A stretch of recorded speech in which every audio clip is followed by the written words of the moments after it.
And over to Lake Placid, they are trying to combat the nationwide housing crisis while still allowing vacation rentals.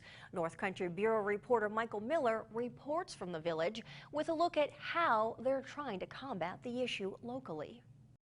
Short-term rentals have been a controversial issue in Lake Placid for over a decade, and now local officials are finally about to put a policy in place to help solve it.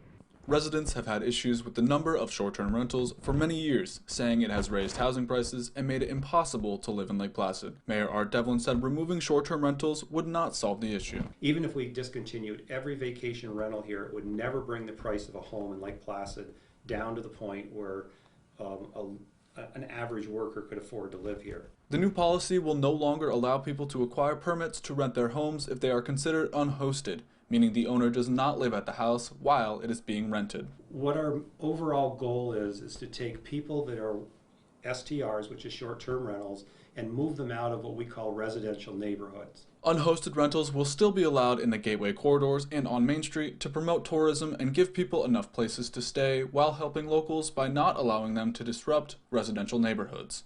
Those who own properties that are considered unhosted do not need to sell their homes right away, but when they do decide to sell, the new owner will not be granted a new permit. You came into Lake Placid and bought a home for, say, $800,000. You can live in the house and, while you're there, rent it out short-term as a short-term rental.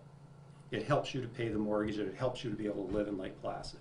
The goal was to get more locals living here, and that was one avenue we thought we could handle. Devlin understands that not everyone will be able to afford the houses that will soon be for sale, but noted there are multiple affordable housing options being built in the town of North Elba, Fawn Valley, which will be 22 units, and Mackenzie Overlook. The 60 new apartments at Mackenzie Development, which will be housing staff for the Fishu games initially, and then we'll open up to the first residents there.